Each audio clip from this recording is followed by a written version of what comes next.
Hello, I'm Alison Lagrange. This is Vantage on Firstpost. Let's get started.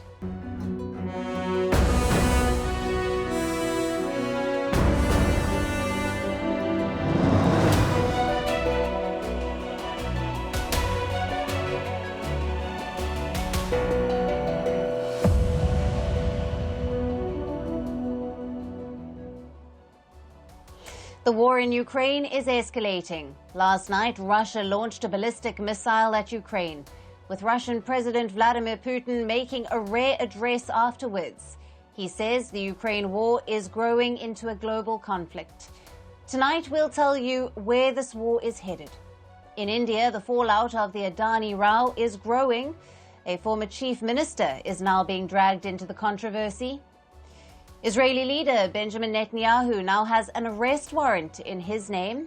The International Criminal Court has accused him of committing war crimes.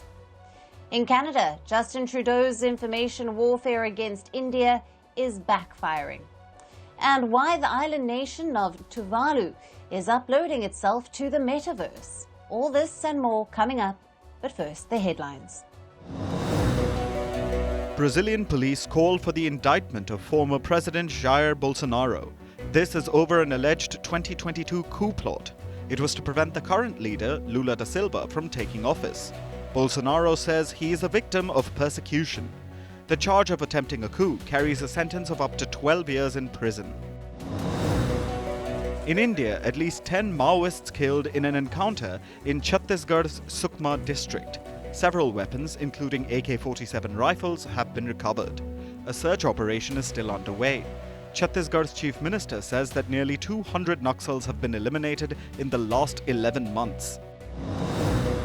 Taiwan's president to visit Taipei's 3 remaining diplomatic allies in the Pacific.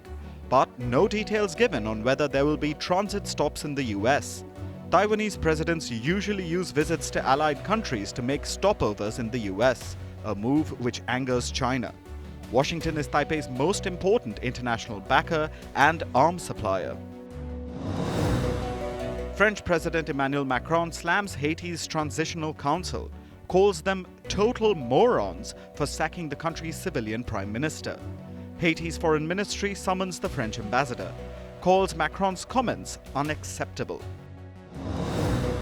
And a new COP29 draft deal proposes rich nations give $250 billion annually by 2035. This is to help poorer nations combat global warming. While the amount is more than double the previous goal set 15 years ago, but it is less than a quarter of the number requested by developing nations.